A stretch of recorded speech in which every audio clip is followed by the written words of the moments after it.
আমি আমি আরো একটা বিষয় একটু আপনি কথার মধ্যে বললেন যে খামেনির মৃত্যুটা নিয়ে আপনি একটু সন্দেহ প্রকাশ করলেন।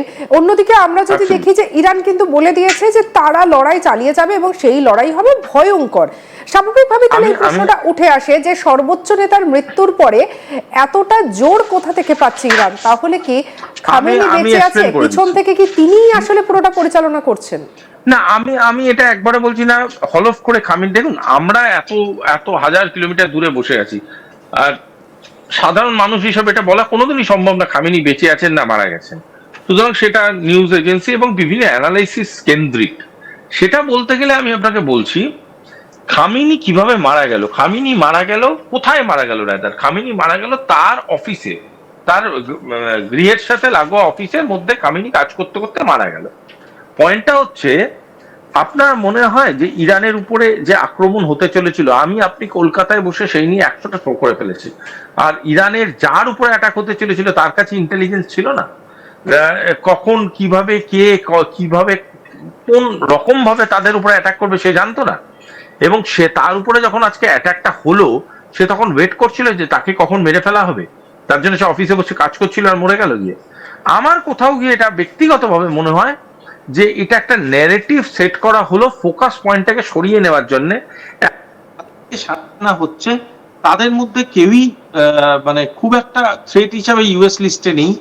যারা কে সামনে আনা হচ্ছে তাদের একমাত্র কারণ হচ্ছে তাদের মিলিটারি রিটেলিয়েশন করার যে স্ট্র্যাটেজিক স্ট্রেংথ, সেটা। খামেনি মৃত্যু হয়ে গেছে, খামেনি কোথায় আছে কেউ জানে না। ইনফ্যাক্ট খামেনির বডি কোথায় আছে সেটাই এখন অব্দি রিভিলড হয়নি কোথাও। আদৌকেও কি অবস্থায় মারা গেছে, কি অবস্থানে মারা গেছে তার ডিটেইলিং এখন অব্দি আমাদের কাছে আছে। তাহলে কি আমরা এই কথাটা বলতে পারি? প্রশ্নটা হলো ভীষণ পরিষ্কার। হ্যালো, হ্যাঁ বলুন বলুন। আমার কাছে প্রশ্ন হলো যে খামেনির মৃত্যুকে কেন্দ্র করে আমার কেন জানি না মনে হচ্ছে ফোকাস পয়েন্টটাকে সরিয়ে নিয়ে নেওয়া হলো। এবং এবং একটা জিনিস লক্ষ্য করুন, আমি এই আপনার সাথে কথা বলতে বলতে একটা ডেটা পেলাম, সেটা আমি শেয়ার করতে চাই। খামেনির মৃত্যুর খবর মোটামুটি বাংলা মানে ভারতবর্ষের চ্যানেলগুলোয় সকালবেলা 5:12 নাগাদ এসছে, মানে ভোরবেলা আর কি। তারপর থেকে যে ন্যারেটিভ গুলো এসছে সেটা হলো তারপর থেকেও বাহারিনে অ্যাটাক হয়েছে, তারপর থেকেও অ্যাটাক হয়েছে কাতারে, তারপর থেকেও অ্যাটাক হয়েছে দুবাইতে, তারপর থেকেও অ্যাটাক হচ্ছে ইসরায়েলের বেশ কিছু অংশে।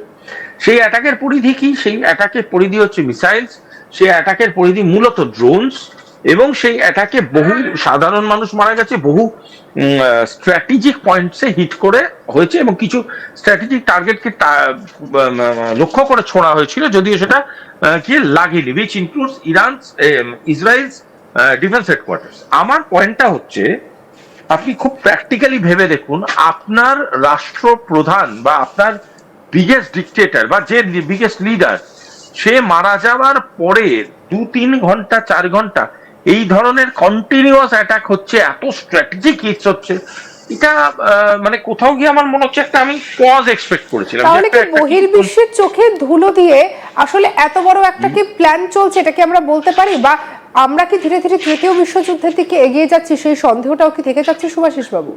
দেখুন, দুটো আলাদা প্রশ্ন। প্রথম প্রশ্নটার উত্তরে আমি বলবো যে আমি মৃত্যু ন্যারেটিভ, এবার এটা হতে পারে সত্যি কথা, হতে পারে সত্যি কথা নয়, কি আছে সেটা সময় বলবে। তবে আমি কনক্লুসিভ হতে পারছি না ফর সাম রিজন, ব্যক্তিগত। দ্বিতীয় কথাটা হচ্ছে যে আমি আপনি যে কথাটা বলছিলেন যে এটা তৃতীয় বিশ্বযুদ্ধ অনেক আগে শুরু হয়ে গিয়েছে। তৃতীয় বিশ্বযুদ্ধ সেই সময় থেকে শুরু হয়ে গিয়েছে যখন ইকোনমিক কন্ট্রোল এবং ইকোনমিক ট্রেড রুট গুলো বিভিন্ন জায়গায় চেঞ্জ হতে শুরু করেছে। এই যে সাধারণভাবে যেই লড়াইয়ের গল্পগুলো এখন আমরা কাইনেটিক দেখছি, কাইনেটিক তো ন্যাচারাল একটা কি বলবো একটা আউটবার্স্ট, কিন্তু এটা ছাড়া যে যুদ্ধের যে দামামাটা, সেটা বহু কাল আগে বেঁচে গেছে এবং বহু কাল ধরেই বাড়ছে। তো এটাকে লুকিয়ে ফেলার কোনো জায়গা নেই আমার আপনার কাছে।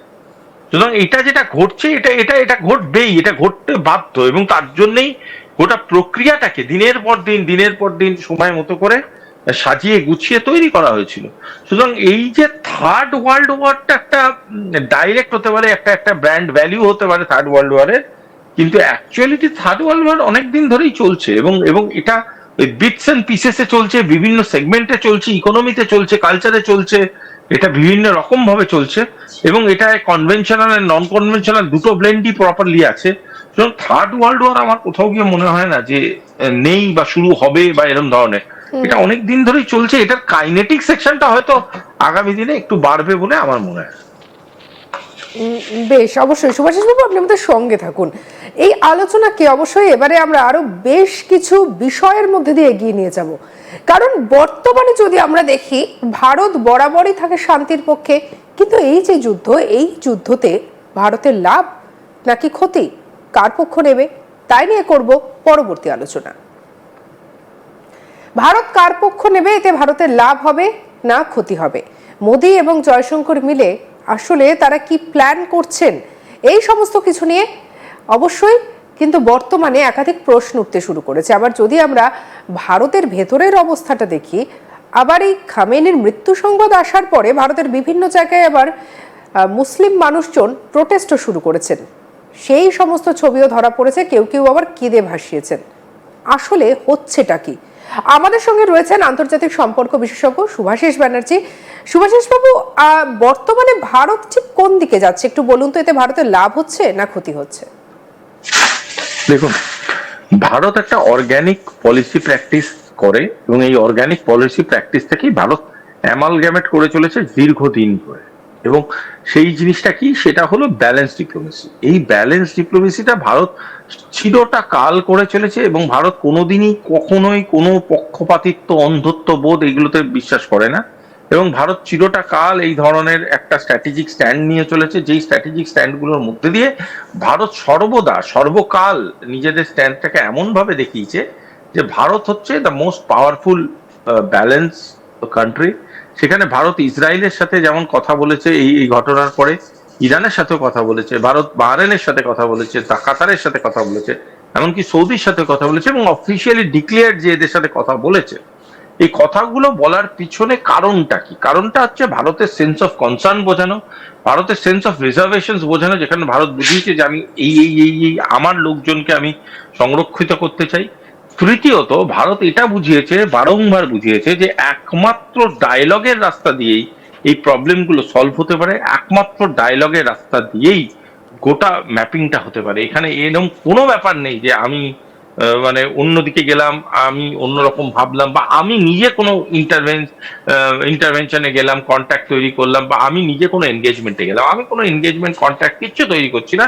আমি যেটা বলছি যে ডায়লগের রাস্তা দিয়েই এটা সমাধান সূত্র বেরোতে পারতো।